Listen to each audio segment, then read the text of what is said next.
Guernica Cuba. Welcome everybody to Art Chat, debuting on the SideQuest. It's just us talking art for nonstop. It's gonna be a real short podcast because that's it. Oh goodness, yes. We started off talking about Cubism and Impressionism and Surrealism. Cubism is Picasso and Surrealism is Dali. So that's it. You get your dosage of art for the night. There you go. Hey, Sam, how's your butt? My butt's fine. My gut sucks. Jeez, they rhyme. Butt gut. Got that gut right. Yeah. You getting that looked at, buddy? I am. In January, I have a tube going down my throat, so we'll see how that goes. You sound better this week than you did last week. That's good. My impending death doesn't feel so immediate today, so that's nice.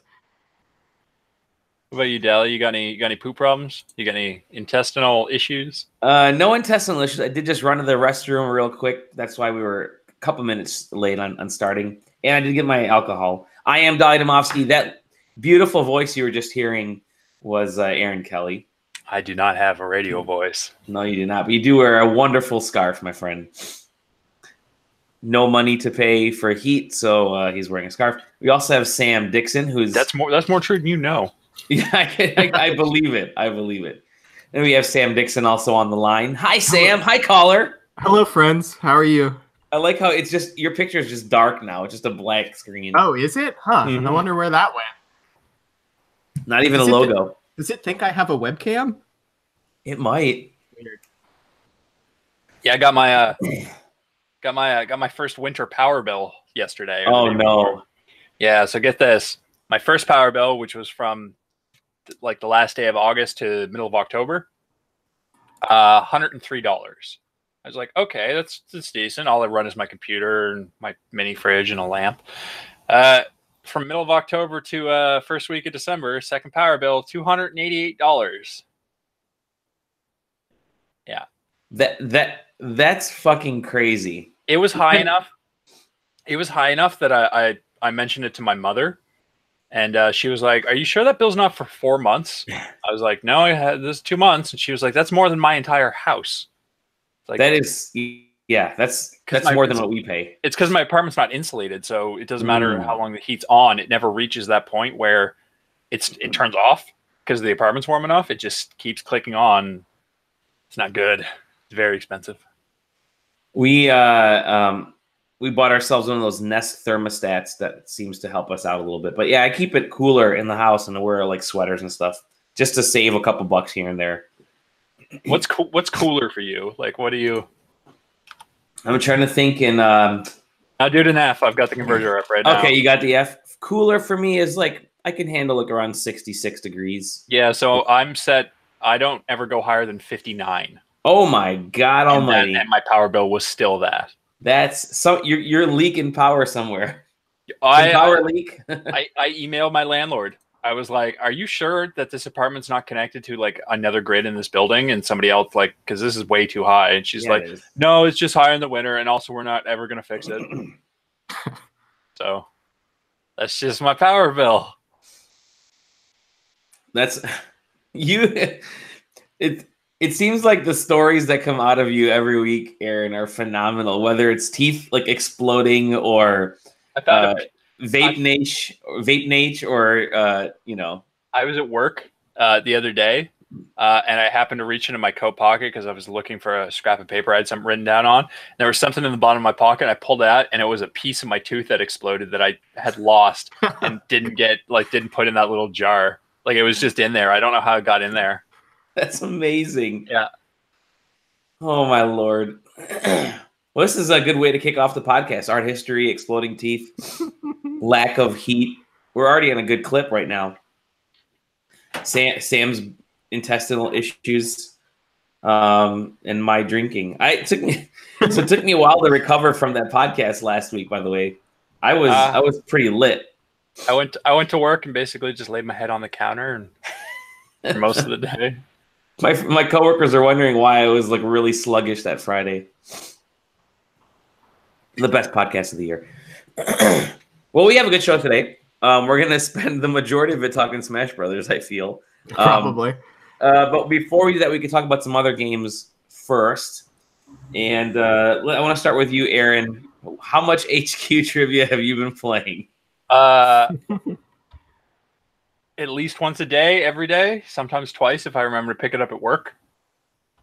I was playing it at work yesterday because I happened to catch the 4 p.m. game, and I was like 2 questions in, and or like 3 or 4 questions. I was in far enough that I didn't want to just not play anymore, so I just basically ignored the customer until I finished playing the entire transaction, just playing, just had my phone up, like nice, barely answering questions. But yeah, still haven't won. They're doing a thing now where, as you answer questions correctly up until Christmas, you earn like this weird like bonus level up to level 10, and for every level you have, if you get that question wrong, you can't get eliminated. So if you get all the way up to level 10, you can just not fuck around with the first 10 questions, and then you've only got to answer 11 and 12. So if you play 5 days in a row, it gives you an extra life. So theoretically, you can't use it on the last question, but you can use it on question 11, I guess. So you could have a pass on the first 10 questions, get question 11 wrong, get back in the game, and then have a 33% chance to get the money. I'm currently level 1. It's all right. They throw music questions in somewhere. Yeah, you're not very good at music, huh? Oh my God! They asked a question the other day. It was like question 2 or something like that. It's like, which of these 3 musicians has an album called Christmas and Chill or something? And it was like Drake, Cardi B, or Ariana Grande. And I was like, that sounds like a Drake thing because he's a stupid nerd. Christmas and Chill. Sure. Yeah, and it wasn't. Was it Cardi B? No, it was Ariana Grande. Oh, wow. Okay. But it's like, I would never know that. And there's always a music question in there. And so I'm always eliminated.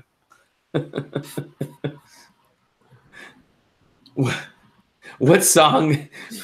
The Christmas edition. What song goes jingle bell, jingle all the way? Is that Jingle Bells? Is that just the name of the song? I might be, actually. I don't know. We had our holiday party at the office yesterday, and I was in charge of the we did like tavern style trivia. So I had to come up with questions. So I did 80s, like the first round was 80s pop culture, and the second round was Christmas movies. The 80s pop culture, I made it way too hard because people, out of the 15 questions, I think nobody got more than like 3 correct.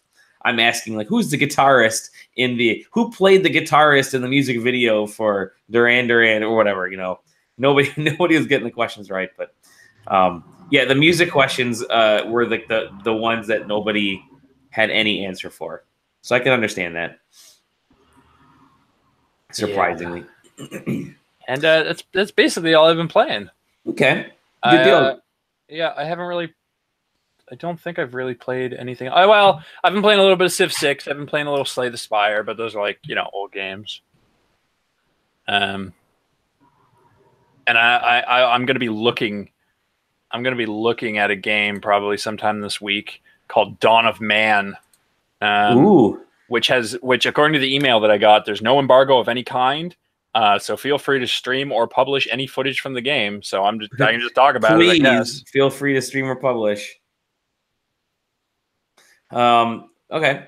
It's kind of a weird time of year because you still have like a few big blockbusters that are floating around. And we'll get to one in a little bit here. But then you have a bunch of like smaller double A or mid-tier or whatever level games that are popping up out of nowhere. So are there any more big releases this year in the West for the holidays? I don't think so, because even Forza got its DLC this week. Okay, that's true. Let's have a quick look. We can figure this shit out real quick. What is today, the 14th? Yes. Yes. Starlink is coming out on... Well, this says Starlink is coming out on the Switch, PS4, and Xbox One, but Starlink's already out, isn't it? Yeah, for all of those platforms. I'm in October. That's why. Hold on. Fuck. All right. Borderlands 2 VR, Warhammer Vermintide 2, Dragon Quest Builders 2, And of course, slated for 2018, but with no official release date yet. Sharon no Kuni, The Girl Among the Sunflowers. Everybody's been waiting for that one. Okay. I think sale. Games on sales everyone's waiting for. Well, I have been playing a new game, surprisingly. That's not Smash Brothers.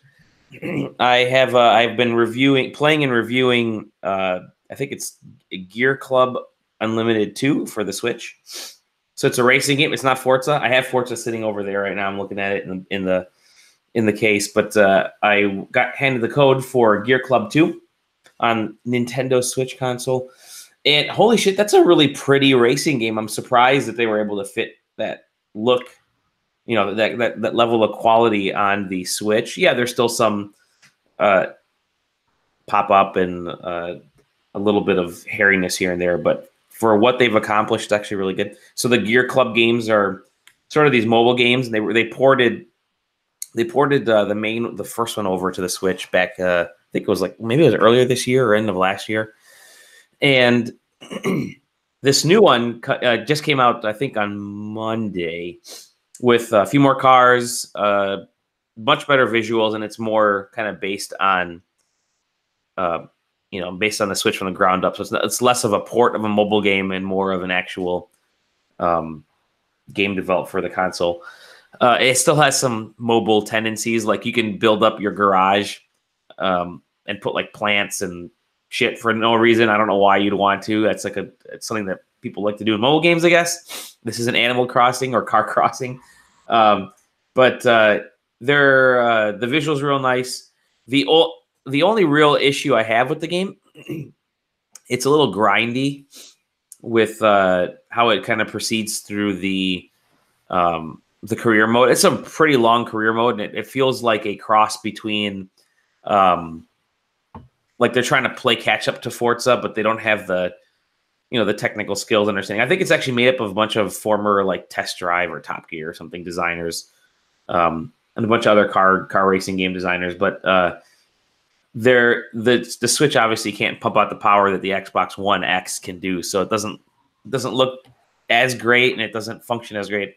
Partly also because the Switch doesn't have analog buttons, which sucks for racing games. You want to have that analog button for accelerating. How would you describe the road feel? So it's there is no road feel in this game. It feels like you're constantly on a track. Even when you go off road in some of these areas, you're essentially forced back onto the pavement pretty quickly. Not with an assist or anything, just the design of the track. There isn't a lot that hangs past the pavement. And you're driving around towns and country roads and shit like that, mountaintops. And it all looks really nice, but it's not definitely doesn't have the depth that a Forza or even a Gran Turismo has. But for realism, it's caught between trying to be an arcadey game and a sim game. It doesn't quite know which side to go on. I would have actually rather it gone more towards arcadey, because trying to do something super sim on the Switch right now isn't the best choice.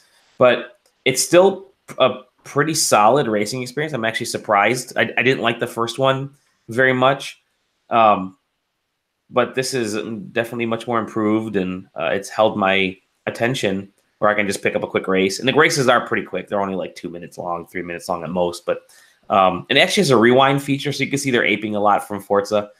You could rewind the track a little bit and kind of adjust where you restart, and then which I found myself doing quite a bit. It doesn't penalize you for that either. So, but yeah, it's actually not I'm kind of surprised. It's expensive though. I think it's $30 or something, or maybe $40 or some crazy number like that for a racing game. And I suspect that price will drop pretty quick, but just the nature of those types of games on the eShop, maybe out in retail too. But it's not bad, not a bad game. I think it in a weird way, it's like saying, I think in a couple more iterations, this will be a really solid franchise, but it's not quite there yet. It's still, I mean, the online racing right now is all asynchronous. So it's all like you're racing ghosts from your friends. And so there isn't competitive online yet that's coming in an update in the next like week or two here.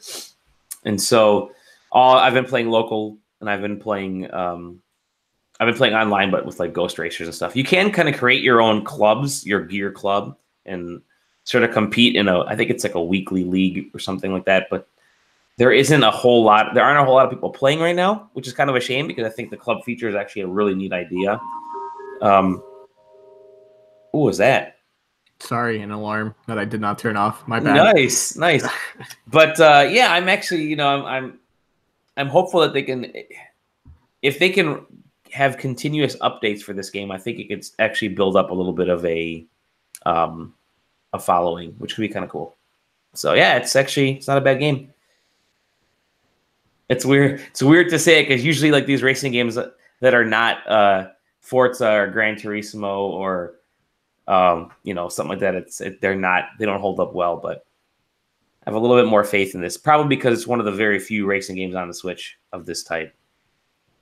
So let's see what else I've been playing. More of the Pokemans, which are really good. I'm actually enjoying just the total chill nature of Pokemon. Let's Go Pikachu and Eevee. So that's really good. I played the demo for Katamari Damacy Reroll. I saw that was on Steam. It's good. Oh, Tell me it's good. God, the demo is phenomenal. So I can tell you the demo is great. So I think I'm gonna be picking this game up. I've never played a Katamari game, so this is my first time, and I'm really digging it. So yeah, count me in for that. And then I've been going through some of the NES online games that they have on the Switch, and God, they don't hold up very well, do they? I don't know if it's the Switch, the controls in the Switch, or just the nature that you go back to like nostalgic games, and they really aren't that great. Like the NES 8-bit games, very few are really like all that well designed. The Super NES stuff I think is fantastic, but yeah, I don't know. I'm playing these games. I'm like, okay, I've had my fill of Castlevania 2 or whatever I was playing yesterday. Adventures of Lolo. I'm like, yeah, that wasn't that. Why did I think that was fun back in the day? This is just like not very good right now. That was always my question with like the NES Classic is how many of those got bought, played for that holiday season for like maybe a month or two, and then now are just in a closet or on a shelf every somewhere. Single one. Yeah. Every single one. People played them probably for that week, the holidays, and that was it. Thought it was a really cool idea. Although you may want to buy them now because they're stopping. Just like they were going to stop producing them the last two times. Yeah, I mean, at this point, those classics are good at emulation and using them to play like GBA games and stuff like that on it. Or if you want to play PS1 games, they play better on the Super NES Classic than they do on the PlayStation 1 Classic. Yeah, sure do. Yeah, wow. Any of us get the PlayStation Classic? I assume no. I canceled my pre-order. No, I didn't. I hope somebody discovers that box can play like PlayStation 2 games emulated or something. Everybody would be after. Well, they figured out that you can get into the like the emulator menu if you have like certain kinds of keyboards. If you plug them in and press escape. Well, they actually even found a solution past that where you don't. You just need a USB device. Yeah, so now it's basically as hackable as the Super NES, but the only thing they have running on it right now is PlayStation 1 stuff. I assume at some point, like with the Hitachi, whatever the hacking thing was for the Super NES, and I think the Wii U also. As soon as they figure, somebody will eventually get those lower running emulators to work on that because it already runs RetroArch and like the PSX emulator or whatever it's called. Like Sony really didn't even bother trying to. Where Nintendo at least attempted to like kind of cover things up, they still left the USB port, which screwed them in the end. But man, Sony just probably paid some production house to just print out these devices and will not care. Soldier Boy, they paid Soldier Boy. Yeah. In all actuality, I'd probably rather have the Soldier box than the PlayStation Classic. I hear that thing's really, really something. Yeah, make sure you guys watch Tom's over at Game Ranks, the video they posted on their review of the Soldier game or whatever it's called. Holy cow, that's beautiful. It's a wonderful try before you buy experience. Yeah, that's all I've been playing. You been playing anything else that's non-Smash Brothers? Sam? Yeah, I'm not sure. Did you guys talk about Persona dancing games at all last week? No, did you? No. We actually have it scheduled for tomorrow at 8 o'clock, I believe, or 9 Oh, o'clock. nice. It's in there somewhere. Yeah, we're gonna crank out like 4 videos tomorrow, I think. Awesome. Yeah, so Persona 5 dancing. Nope, that's not what it's called. That's Persona 4 dancing all night. Okay, it's Persona 5 dancing in Starlight and Persona 3 dancing in Moonlight. Did they change the names? I like the Japanese translations better. Oh, what are the Japanese translations? Well, the original information when those games were first announced, it was Dancing Moon Night and Dancing Star Night. Okay, that's right. good. Yeah. But no, I guess they changed it. So let's talk about how they took a game that was perfect in Persona 4 Dancing All Night and stripped everything exciting out of that except for music, and then raised the price by $10 and sold it to you again. That would be these Persona games. I am a huge champion of Persona 4 Dancing All Night, but I don't know if I can recommend either of these Persona dancing games, even if you're a big fan. We'll get to the economic value of it and how Atlas is already trying to squeeze as much money as possible out of people with this. But the first thing is Persona 4 worked really well in a dancing game because it had its own style, but they took that and like elevated it into this like weird dance techno platform that like wasn't part of Persona 4 before. Persona 5 is very themed around the idea of its music and its atmosphere and like its menus and stuff like that. They all work together to tell that. And it's the most like themed Persona game there's been. So trying to take it and manipulate it into this dancing game really didn't work for it. Instead of going to this like cool dance club vibe that Persona 4 did, they decided to try to like copy that like electronic stuff exactly and then ignore the theme of the actual game. So if you wanted to make the game like a cool nightclub or like a jazz club with some like punk influences, that is like what the remixes of the songs for Persona 5 probably should have been. But instead they're not good. With the remixes they have, there's like maybe 3 songs per game that I would say are listenable outside of the game. Like I don't think I would listen to anything on the Persona 5 Dancing in Starlight soundtrack if it wasn't part of the Persona 5 good soundtrack already. So, as I said, they stripped down a story mode. There is conversations and dialogue between characters, but you have like influence on the conversation, like dialogue choices, but they don't lead to anything. It's not like if I said this instead of that, like something else is going to happen. So you're basically just watching like video presentations of these characters, which is okay, but Persona 4 had a whole storyline and had a whole bunch of stuff, which makes sense if you're going to charge like full price for a dancing game to have a full storyline, but to strip that out and charge more money for either of these games separately is nuts. Secondly, or whatever number I'm on, Persona 4 has over 29 songs, I think it is, by default. Persona 5 only has 24. And I don't know about Persona 3 because I haven't gotten through all of it yet because it's become a chore. In terms of gameplay, they have basically copied the same thing, except for the Persona 3 one is blue, as opposed to the Persona 5 one being yellow. But they made the icons grow bigger as they get to the hit point of where you would like strum them or whatever you would do to tackle them in a rhythm game. So much so that like I had to go back to make sure that I wasn't making it up in Persona 4, but it screws with your timing because these buttons that are like maybe let's say like an inch wide all of a sudden grow to about an inch and a half. So I don't know the exact timing of like when you're supposed to hit them. So that makes gameplay worse. I thought I was just bad at rhythm games for a while. I checked latency and all that type of stuff, but it ended up just being like I had to figure out like where is the center of these icons when they get to the actual like hit point. So let's talk costumes and other fan service. Talk costumes. So this game is like these dancing games are all about fan service. I mean, no, you know, there's core RPG people that love Persona. I don't know about rhythm game fans, and I think Persona 4 was a great rhythm game and a great Persona game for both fans to enjoy. This one is still a good rhythm game because I still think the like way you play the game is fun in comparison to other rhythm games, but a lot of like unlocks of the quote unquote story are tied to wearing accessories and costumes in the game. So there's a bunch in the game, but none of them are like specially themed towards other Atlas properties, which they've done in the past. There is a Sonic suit that Morgana can wear. Go on.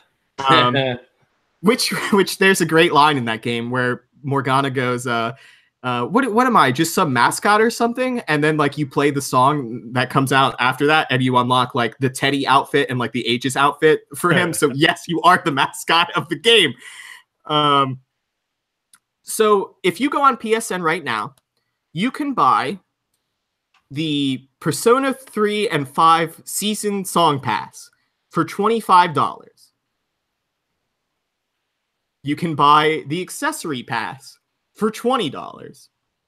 You can buy the Persona 5 costume season pass, which is not the accessories and does not include those, for $20. And then, of course, you can also buy the Persona 3 season costume pass for another $20. So, if you bought the bundle, you've already paid $100 for 48 songs. Plus, then you get Persona 4 Dancing All Night, which, if you're a fan of the series and you bought the deluxe bundle, you probably already own. Atlas, I understand that this is a fan servicey game and it's all about fan service, but for the love of God, you are squeezing so much money out of this game. I don't understand it. Like, yes, they gave 2 free songs, which is the opening theme for Persona 5 and Persona 3, I believe. And yes, the Sonic suit was free. But I don't know, you stripped out. Is it Hairy Leg Sonic from the movie? Or no, it's like weird, like it looks like a what is that Halloween store? Yeah. Whatever that Halloween store is, it looks like you would be able to buy the Sonic suit from there. God, it's so frustrating because I like the gameplay so much of the Persona dancing series, but they basically made half the game they made before, charged more for it, and then packaged the two of them together, and they still might have less content than what Persona 4 Dancing All Night has total now, which is nuts. So and the only way to get Persona 4 Dancing All Night on PS4 is to buy the deluxe bundle. They will not be selling it separately. At least that's what they say. But that's okay because you can buy half the songs for Persona 5 Dancing All Night if you want. That works. No, it doesn't. Yeah. I think I did the math and it's over like $300 to get everything. Oh my God. Yeah. So that's insane. That's your review right there. Yeah. So I don't know. I'll have more facts and stuff when we actually make a video, so it's less about me ranting and more about like getting you the cold hard facts. But yeah, I wish I could say just go buy Persona 5 Dancing in Starlight or Persona 3, whichever one you're the bigger fan of. Like, just go buy that one. But like, it's honestly too hard for me to recommend that because you will get to the end of it and go, wow, I spend this much money for not enough. And you know, games are whatever value you put on them, but my value is that this is not worth it for that price. At the very least, you'll get that Persona 5 character Joker in Smash Brothers. Yeah. Yeah, wow. You will. Yeah, you will. Yeah. Oh man. Yeah, I was like the game was like hot and everybody on the site, you know, we were all talking about on the site that, you know, I think a lot of you guys had come off of playing Persona 5 and loving it. And so this game was like scratching a really cool itch for you guys, but apparently didn't do a decent, even a half decent job of fulfilling what you were expecting. So, wow. What about a good game? Well, I will say just very briefly that I did play like the first 5 minutes of Fortune Island for the Forza expansion. Okay. Tell me about that. Yeah. I basically only played through the opening and a race. That opening is still a really good opening. Whoever is making those openings for Forza is doing a really good job. Yeah, it has like that game or that expansion is based more on extreme weather and like more off-road racing. Mm-hmm. I thought that maybe the main game had a little bit too much off-road racing already, especially since the seasons you're kind of stuck in four-wheel drive cars for like much of it. I'm hoping that they give like cool like dune buggies and stuff more for this because they tout a lot of. I guess there's a new drift storyline that's going to be there, and they talk about like all the switchbacks and different mountain crossings and climbs and stuff like that. So I'm hoping that means that it's going to be like more rally style racing and more like like trophy truck like type of stuff. Sure. So yeah, I mean I love Forza 4, Horizon 4. I plan on playing that expansion, and they are constantly adjusting content, and it's looking good for the future of that. But if we're going to talk about good games and the online functionality not looking good for the future, let's talk about Smash Brothers. Let's talk about Smash Brothers. I've been playing this nonstop. It feels like it for the last. Yeah, I can't wait to make Tom mad when I tell him my favorite game of this year is Smash Brothers. It showed up at the last second. Yeah, it's so the game basically launched at the tail end of the Game Awards last week, right? As the Game Awards are shutting down, people were starting to load up Smash Brothers, and we played a bunch. I know you did a bunch of the like the little mini rooms for us, the servers, right? Oh, the battle arenas or whatever. Battle arena, whatever they're called. So we've been playing that. Been playing all the different modes, unlocking all them characters, and just in general, what are your thoughts? Are you're loving it? I take it, huh? Well, I've been like a dedicated Smash like fan since game one. I mean, okay, so technically I hated Smash Brothers, and then Melee happened, and it was the only game my brother could beat me at. And that was not to stand. And then through simple abuse of playing it too much, I've gained to like it. And since then, it's been like one of my favorite series. So you have to take that in mind. But with that being said, I was worried that spirits mode was going to just kind of be stupid, but man, do I love seeing like all the dumb, creative ways they come up with like it's characters. So good. It's so good. It's really smart. And that it was just like a bunch of people in a room, like, like spouting ideas back and forth and sharing like their favorite characters and being like, oh, well, we have Fox, so we could do this with him and this and that. And then they're there. And it's just crazy. Some of the stuff they dig up too. Like the Ness's dad one, a lot of people are talking about. Yeah. Where anybody that's played Earthbound or Mother 3, they know you never actually see your dad. You just call him on the phone. Well, he's kind of in this game. They made him like a spirit battle, so they use Snake, an invisible Snake, as kind of the invisible father. And you have to battle. It's so good. It's so good. For a Snorlax battle, they have a giant King K. Rool that just kind of sits there that you got to just take out. I mean, he just does nothing but just kind of sit there. Yeah.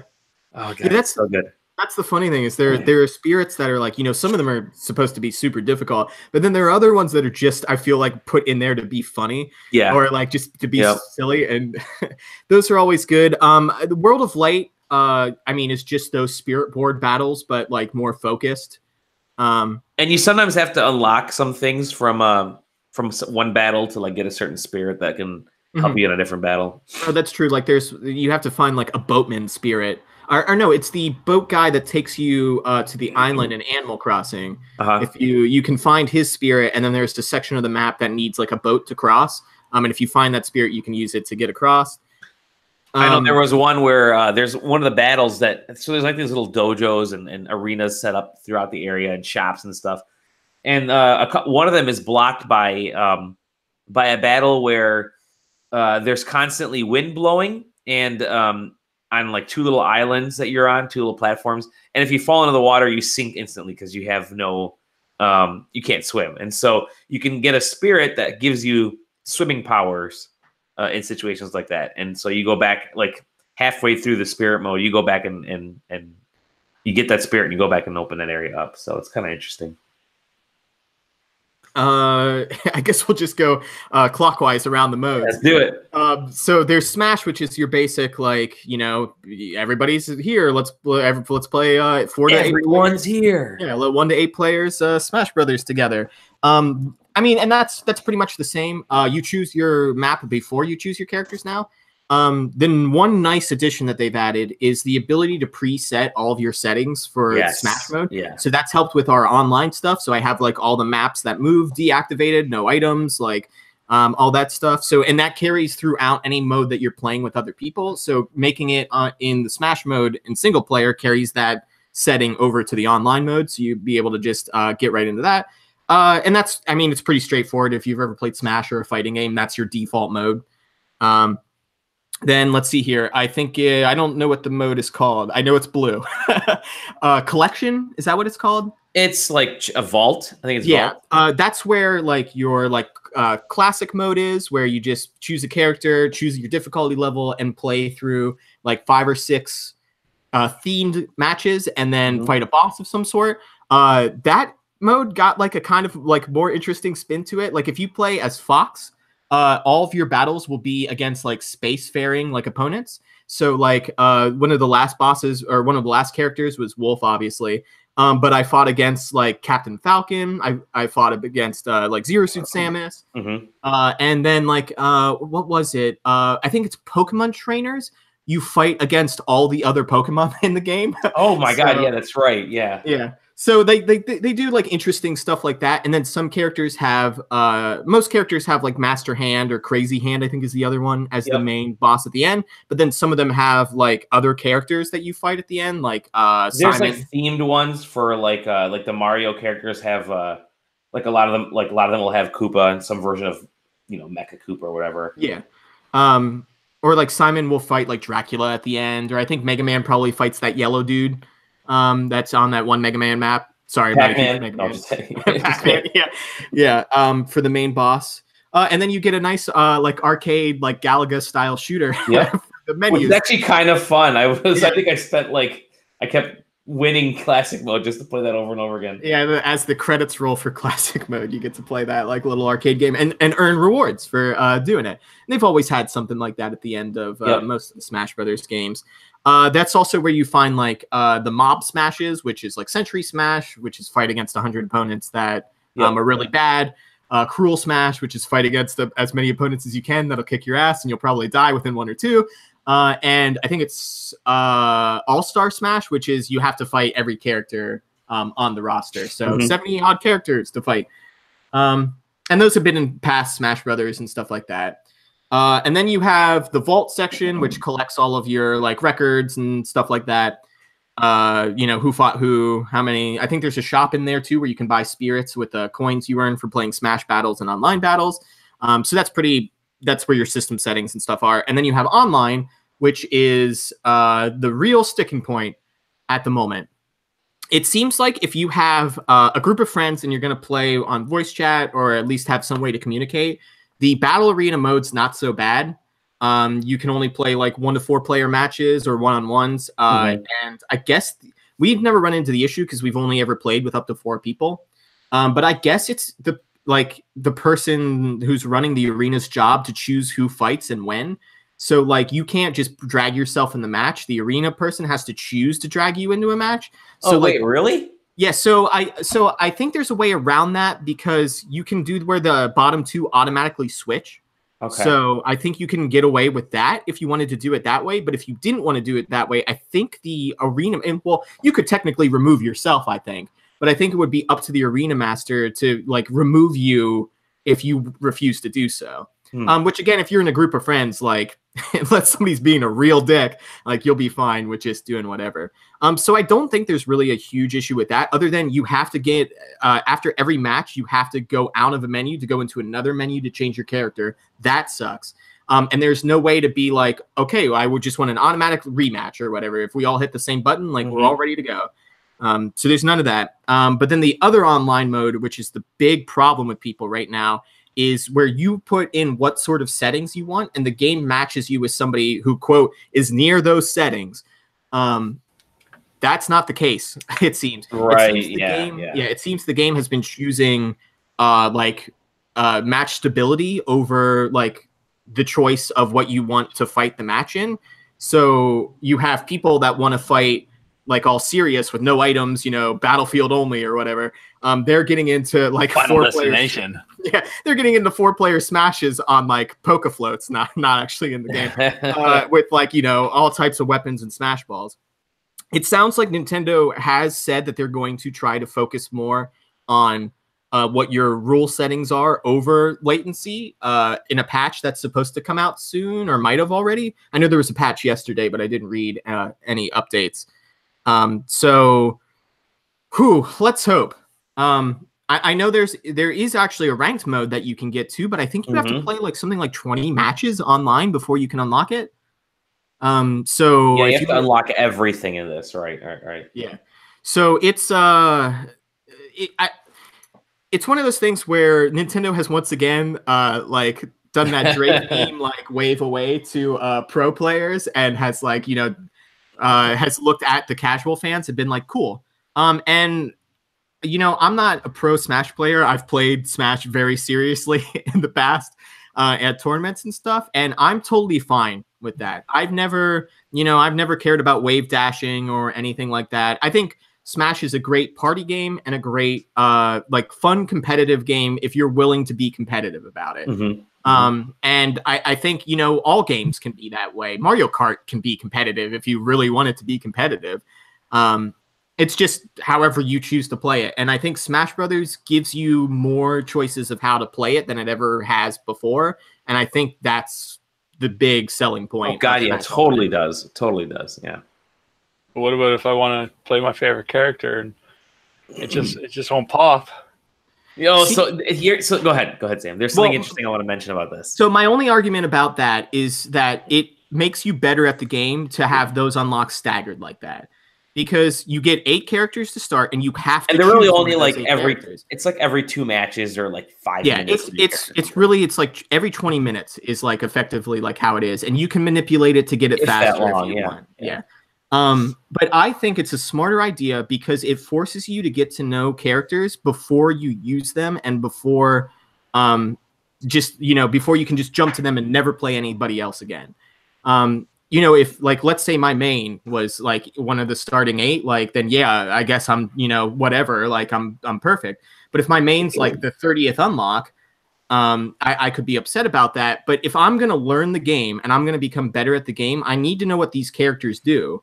And the best way to do that is to limit me to who I can choose and force me to get to use these other characters before I get to the person I want and ignore everything else. It's exactly like a MOBA. Except for this isn't free to play, and you don't have to pay in-game currency or, real money to unlock these characters. You have to gain experience playing them, and then you unlock more characters, and hopefully you gain experience playing those characters and unlock more characters until you're finally like done. I'm sorry if your favorites weren't in the top 8. Maybe they should have been longer legacy Nintendo characters. Well, I mean, the top 8 of the original game, right? Yeah. Those are enough. Those characters, were enough for the original Smash Brothers, but are also that's bullshit. Because there were 4 extra characters. In the there were the secret characters in that game, there's enough variety of choice in those original 8 that you can get like a feeling for those like types of characters. So like Donkey Kong's like a heavy character, Mario's like more of a medium character, Pikachu's a fast character. I think it's a smart plan. Now maybe I could see like the weird thing I've been hearing about is like people are complaining about like, oh, but what about tournament organizers and stuff? That's what I was going to bring up, because some tournament organizers have to have every player unlocked, right? So literally that is only a problem for day 1 of the game, and that will not be a problem for the rest of any tournament. So if you had a tournament on the day 1 of Smash Brothers, sorry, I guess you didn't get every character in the game. But if you have a tournament now, there is no way that those tournament organizers do not like have a copy of that game like with all the characters unlocked. And the better thing is, if the organizers don't, you don't think all of those pro players have a Switch like in their backpack, like ready to go with all the characters unlocked so they can practice? Like, it's not like they couldn't check it and be like, okay, well, I'm just going to put this Switch in this dock with our rule settings and now we're good to go. Like, that argument is like the stupidest argument I think I've ever heard for why it sucks. But and really, tournaments. Somebody brought up the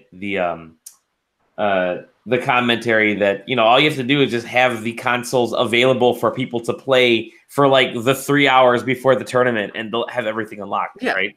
Yeah. It's literally will not be a problem from here on in. It was just maybe the first day or two when people weren't quite sure to how to unlock characters. Like, I cannot see that being a real argument against the game. I mean, even if you have to buy more copies of Smash Brothers, I mean, like I said, all it takes is just a little bit of. They're tied to the console, aren't they? So it's not even the worry about the. I don't think they're tied to the console. They're tied to the save, so you could even pull a save over from that. What were you gonna say, Aaron? Well, I was just going to say that the default characters are the default characters from the first Smash, right? Yeah. So that means Fox is a default character? Yep. I guess I got my main unlocked, so I guess... Yeah, you're okay. Exactly. And that's where the argument is. It's the only people that have a problem with this are people whose mains they feel like are 30 characters until they unlock. The Ice Climbers, man. Yeah. No, don't get me wrong. Like, I'll play Sonic. Yeah, I'll throw down as Sonic the Hedgehog, but I mean, I got Fox. One thing they've done that's kind of smart is that they allow you to even like so this first run, they just released an update today, or maybe it was last night, that updates the game that makes it easier for when you face off against these new challengers, because some of them were really difficult, especially if you play. Do yourself a favor and don't play it with these controls, because these controls are horrible for Smash Brothers. You want to play it with the actual like pro controller. So one nice thing that they've done is that they allow you to. There's like a magic, so quote unquote magic door opens up in like the vault area or something, or the games and more area that lets you go back, and replay some of those characters. So the ones that you may have missed. So it's always a bonus. Yeah. But I will say they actually nerfed how strong the opponents were, because I was getting wrecked by some of those people. It took me like 10 times fighting Palutena to unlock her. Oh yeah, mess. It was not Marth, but who was the blue-haired girl from Fire Emblem? Oh, Lucina. Lucina. Like, it's been like 5 battles with her already, and I haven't been able to freaking beat her. But who's your main? Who's your main right now? Who you loving? I don't know yet who my main is. Have you unlocked everybody yet? Yeah, I have everybody. It's weird because like every Smash Brothers, I have like different main characters. Mm-hmm. So right now I'm playing like Sheik and Rosalina, Wolf. I've been trying to get into Incineroar because I really like that, like throwing him off the ropes move. That's so fun. But yeah, I mean, I like King K. Rool. King K. Rool has been like really solid for me recently. Yeah. When I've been like playing with Gan and stuff, like I will probably end up just choosing a bunch of random, just because it then like lets me try a whole bunch of stuff. And hey, Gan, you need to get a little bit better there, bud. Ooh. Gan, the first night we play, he's like, "Yeah, I need somebody to practice against that's like at my skill level," and I think he won like 1 match. I remember that. Yeah, he kept losing. I mean, I kept losing too, but at least I knew I was going to suck. Smash Brothers, it's good. I'm sure we'll talk more about it as when we get Tom on here and stuff. We'll definitely be talking about it when Joker comes out. Oh God, yeah, there you go. There you go. Fuck Joker. I'm talking about Piranha Plant. Oh yeah, hey, that'll be my main. Yeah. What else we got? What's some of the news, Aaron? You got some news for us to take a look at? I got some news. Let's see what we got here. Here's a good one. Subnautica is free on the Epic Store right now. Oh yeah. So if you got the Epic launcher, if you got an Epic account, you get up on there and get Subnautica for free. Mm-hmm. And dovetailing right off of that, Epic's breaking the law in Canada and the EU. Wait, what? So In the terms of service or whatever, the I agree to blah blah blah when you go to download Subnautica. Canada and the EU. In Canada, it's covered under the anti-spam laws, and in the EU, it's covered under the GDPR, I think. You can't like things like email, receiving emails and shit like that have to be opt-in. So like if the tick box is automatically checked, like, yes, I would like to get emails, blah, blah, blah, blah, blah. That box has to be unticked. You have to, like a person in Canada or the EU has to click that box and say, yes, I want to I want that. So what Epic's done is they're in their little acceptance agreement, they put the word not in it. Oh, jeez. So it says you're automatically subscribed and the box is not ticked, and it says click this box if you want to not receive emails. Blah, blah, blah, blah. And the box is unticked. Now, of course, most people are going to see that blurb and go, oh, it's click this box if you want to accept emails. I'm not going to check that. But you're already subscribed, and being auto-subscribed to emails, super legal in Canada and the EU and maybe elsewhere. I think it's fine in the States, but yeah, so they're catching a little bit of flack for that.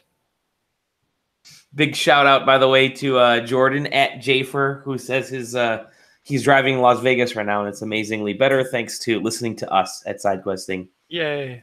Yep.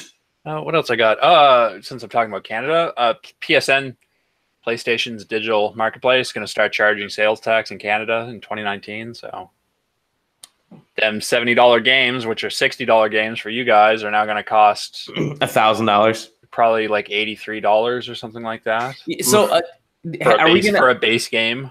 Are we going to talk about this crazy split that Epic Games is doing with the that everybody seems to be doing right now? All of a sudden, the percentage split. Yeah, so I can bring that up really quick. Okay. Digital storefronts. There's a war. Well, there's kind of a war. When the digital storefronts first started, basically, they had what was called a 70-30 split, which is like a concept that's existed in like art and philosophy and economics for forever. But the way it was implemented for these was that if you sell a game, you get 70% of a sale, and the distributor gets 30%. Steam does it like that. Apple does it like that. I think some of the other ones like Origin, Bethesda, blah, blah, and Uplay, or whatever. Uplay, is that the store name or is that the app name? I think all the old school ones tend to do a 70-30 split. So then Epic came out with their store 2 weeks ago now? A week ago, 2 weeks ago, and said we're going to do an 88-12 split, which means that if you sell a game on Epic, you get 88% of the sale, and Epic takes 12. And then on top of that, if you build your game in Unreal, they also take 5% sales, I think, over a certain amount of sales, if you sell it on Steam. And so they said, if you sell it on Epic, we'll waive that. So we just won't take 5%. So then I think yesterday or this morning, Discord, which also has a storefront, came out and said, we're doing a 90-10 split. Discord. So come to us instead of those other guys. And I think that's all they're doing. I think it's just straight up a 90-10 split. Yeah. Yep. How long is this sustainable for something like Epic Games? Like, well, I mean, obviously that Fortnite money is getting dumped. So Epic Games actually did an interview, I want to say with gamesindustry.biz, where they had said that they had basically looked at the data they had from Fortnite, which gives them an idea of costs because of how often they update the game. They put an update out like every week. It's like a 30 gig download. So it gives them an idea of what a lot of people downloading that much from them on a weekly basis looks like. And they had said that their 88-12 split was feasible. Like it wasn't like a stunt to get people from Steam. They were saying like it's still profitable. So I'm not sure 90-10 that Discord's doing. I'm very curious to see, because as far as I know, Discord's not profitable. Discord's one of those companies, as far as the last time I looked into it, is like Twitter, where they don't really make money. So I'm not sure. I'm not sure if it's going to work out in the long term for them. But as for Epic, I think it's okay. Yeah, I feel like Epic maybe can sustain it just because they are selling like an engine, their own games, and stuff over top of that. But you have Discord and anybody else, like those profit margins, probably at least half of them go into server stability, like making sure that people can actively download things and that that they can host these things and people can gain access to them, play them online. I just don't know with any of these platforms going forward. Like I think Epic pretty much put Death Note in anybody else trying this. Sure. Just because, everybody claimed for how long that Steam was too big to challenge.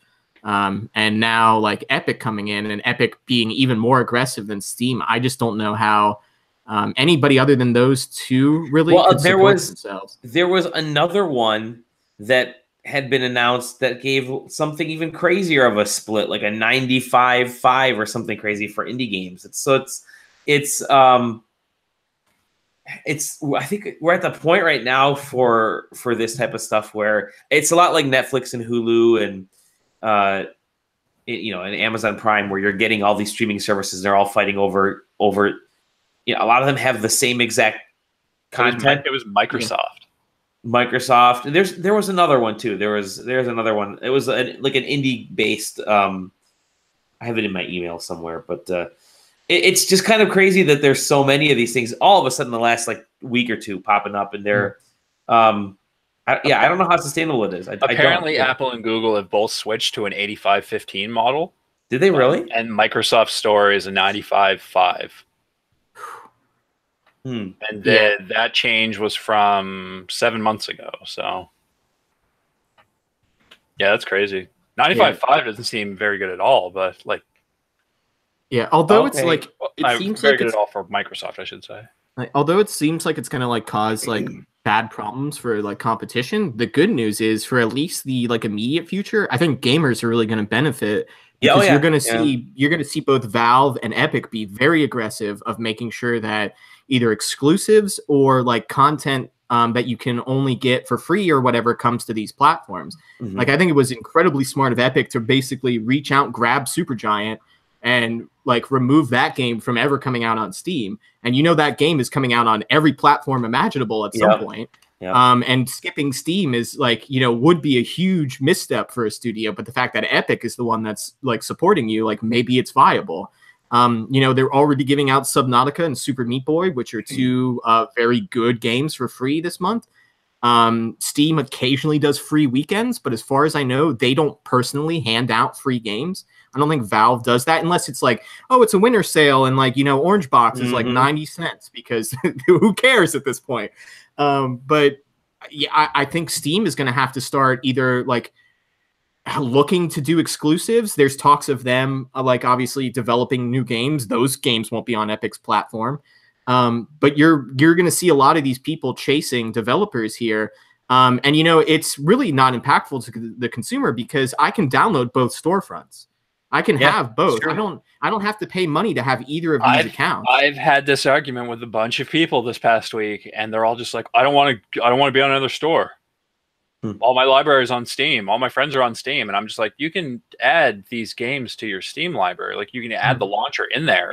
So you can get the overlay. And they're like, yeah, but I don't want to do it. And then the other one I keep hearing is, well, Epic makes Fortnite, so fuck them.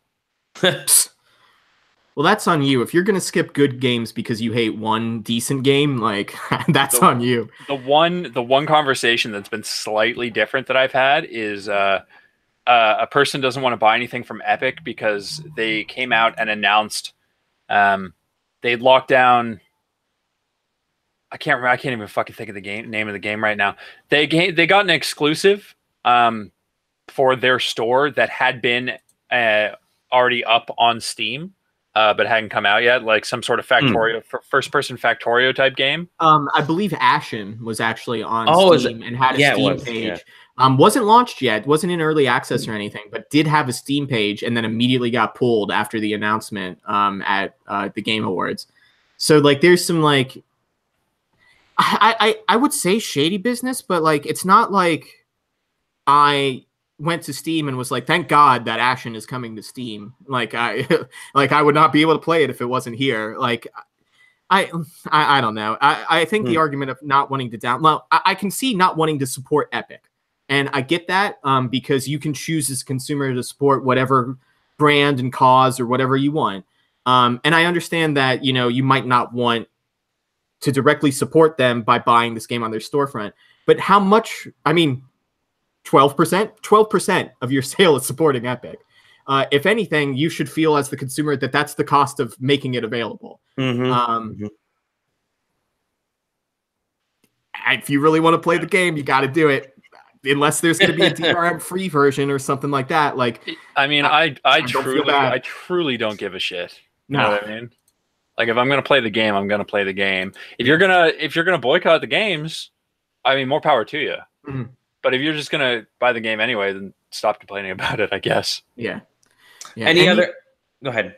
Oh, I was going to say, and it's like 3 weeks away from when we get the first Epic Humble Bundle and all types of things. So if I don't know, as somebody who watches the video game market and stuff like that, I can only see this as a positive and not a negative.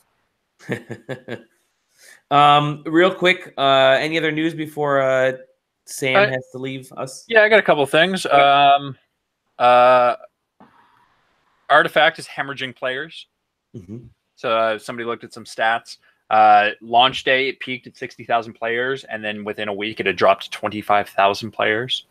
And I guess it's still just dropping. Like, that game is very quickly dying, and part of it is because nobody wants to pay money for a game they paid for to play ranked. So that's that. It's Valve, so they'll never let that game die, I'm sure. It might go free to play, and then you'll still pay money, but it'll be free, so I'm sure the players will increase. Heroes of the Storm, dead. Yeah. Heroes of the Storm, the global championship was axed for 2019, and the developers of the game, in the vast majority of them, are being shifted off to other projects. Yeah, the takeaway there is not that like Heroes of the Storm is going away. They're just shifting their like development focus to other projects. So like their game is still going to get updates, but on a much different schedule. Like they were updating like big updates like once a month, I think. But now like the update schedule is basically going to be like one huge update, maybe like every 4 months or so. Just because they canceled Heroes of the Dorm, which was their like college pro sport tour. Yeah. And I think they canceled another tour, the global championship. Yeah. So it seems like that's just going to be like a moonlighted game, like StarCraft 2 is kind of now, where like occasionally it'll get something cool. They'll use it to promote something else in their lineup. And it'll still be active. You can still play it and stuff like that. I just don't think they figure it's worth keeping up with League of Legends and all those types of MOBAs at this point. Anything else? No, that was pretty much everything I had. Okay. I mean, there's more Epic stuff, like them being shitty about refunds. And the Infinity Blade, right? They got rid of Infinity Blade off the App Store. I don't. Okay, so that really confused me because somebody mentioned that to me, so I looked into it, and apparently they added and then also removed an item called the Infinity Blade from Fortnite. Yes, so they added a mythic sword called the Infinity Blade, which was based off of the design of the Infinity Blade from the game, and players were pissed. It was overpowered as shit. You would pull it and it would immediately full health you and full shields you and would like immediately kill anybody around you in one swing. So it just became this huge clusterfuck around the sword for like the first 5 minutes, and then people like swinging their shit around in the sword. So at first they were like, listen, we'll nerf it, no more building, we'll take some of the shield out and stuff like that, you're fine. Fans still lost it, and they finally today were like, okay, cool, we're gonna vault it. We're gonna look at mythic items in the future, and we'll let you know, because they had said in an update that they had planned on adding more mythic items to the game in the future. So I think that might be on hold permanently now. Yep. Who knows? Who knows that anything in Infinity Blade will come back except for the shitty Dave & Buster's game. Anything else, or are we done? Are we packing it up for this Friday? Unless you want to talk about Spider-Man. You see it yet? No, I might be going tonight. That's why I'm hoping to pack things up pretty quickly here. I didn't even know that movie was out. It is out, and I have I'm staring at my phone with tickets available at 10:45 p.m. So my thumb is hovering to pick it up. How far away from the theater are you? I'm about 8 minutes from the theater, so which is just enough time for me to head over there, get myself a giant ass frozen Coke and a big old box of popcorn. And I'm so fucking jealous of you. we have theaters everywhere. They're like pouring out of us over here. I want to say 13 hours away from the nearest theater. You what? Well, because I don't own a car, right? So you're all walking? It's 40 kilometers away to the nearest theater. Okay. Oh, so geez. not Okay. actually that bad via car. 24.8 miles. Okay. Oh, that's nothing. I have to walk there. That's like 30 minutes. Walk there Yeah. and then walk back. Yeah. 13 hours. That's awesome. I think that's about how long it would take. Probably, yeah. If you really can't wait for it, start now. It could take you the first Avengers arc to get there. There you go. All right, gentlemen, thank you guys for an awesome Friday night fights here over on SideQuest. We're late this week. We are late this week because we're all. I've been illin. We got holiday parties. We're still recuperating from that garbage that was last week's podcast experience. We've all been playing Smash Brothers, but we're marching towards the holiday. We're almost there. In the meantime, you can find us at sidequesting.com, at SideQuesting on Twitter, on Twitch, SideQuesting TV, on YouTube, SideQuesting TV. You can find us individually. I'm at Dali Domovsky. Where can we find you, Sam? You can find me at SamDI79 on Twitter. Let me check here. I have not tweeted since December 7th when Amazon did not deliver Smash Brothers. Nice. With a shocked Pikachu emoji. Amazon. My year in review is just going to complain about shipping and handling, I think. But yeah, you can find me there. I tweet once a month. Oops. Excellent. And where can we find you, Aaron? You can find me standing in line, dutifully waiting for that new Sonic the Hedgehog movie. There you go. Sonic the Hedgehog. That looks amazing. Nice. Also, you can find me on Twitter and Twitch at ScrattyBones. I'm probably going to be streaming that game at some point this week, which is called Dawn of Man. Dawn of Man, there you go. I'll be looking at that. We'll see you guys on the next SideQuest and on the website. Bye. Bye, friends.